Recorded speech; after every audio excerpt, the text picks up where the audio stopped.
These are wonderful carburetors, so simple and so good performing, and classic in every meaning of the word. There is, however, one part of rebuilding SOHC4 Honda carburetors that is unintuitive and often overlooked: the throttle linkage. The number one thing is, has someone broken the throttle shaft locating pin?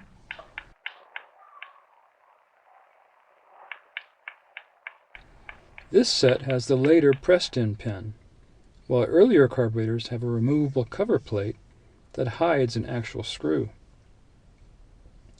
The pressed-in type must be drilled using a drill bit slightly smaller than the pin itself. After drilling, use a larger drill bit to spin the locating pin out. Then throw away the pin. It is not reusable. The throttle shaft is now free to slide back and forth. Remove the two slide lift arms and their woodruff keys.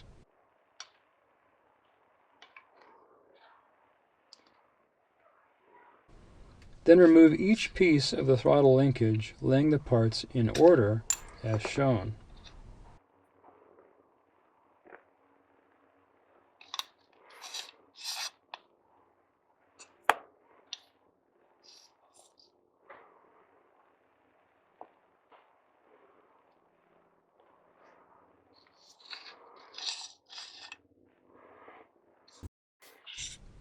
The shaft then slides right out.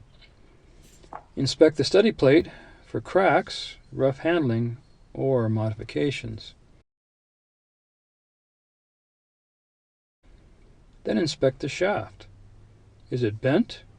Are its notches and keyways in good condition?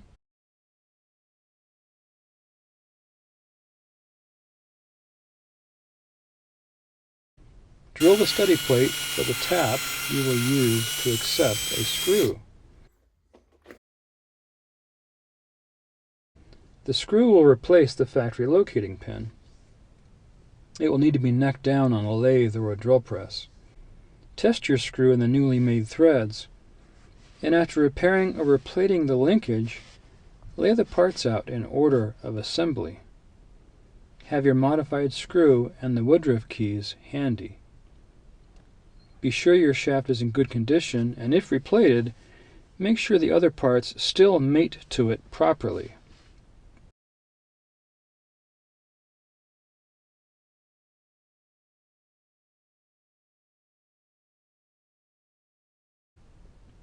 You should install the cable bracket first thing. This is important because it affects alignment of the throttle bell crank. Grease the bronze bores in the study plate. Insert the shaft part way, then install the linkage parts. Note that the lock bolts and lock nuts are backed way off.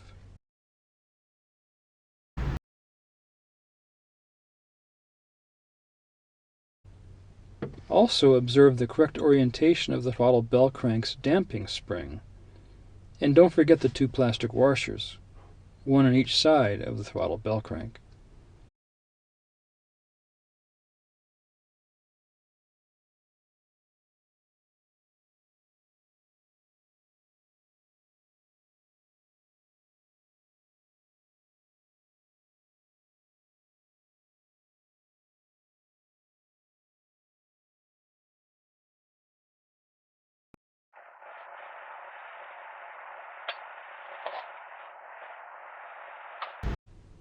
Once all the linkage parts are on the shaft, put in your special screw, and after nudging the shaft into position, gently snug the screw so the shaft is in the correct position.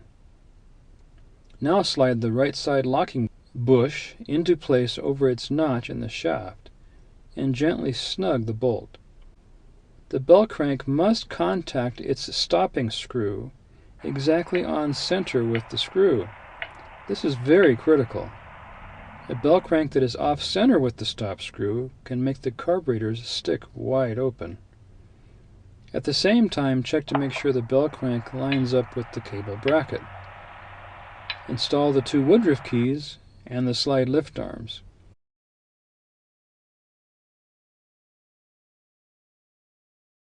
Snug up the two locking bolts, then their lock nuts.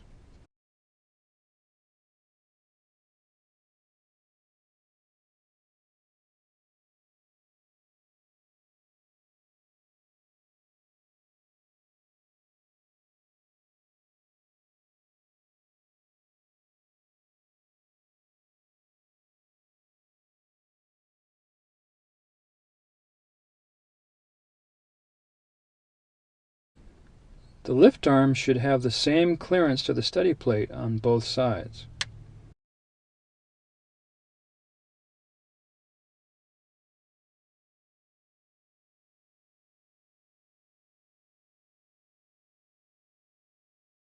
Make a final check of the throttle linkage to catch any issues.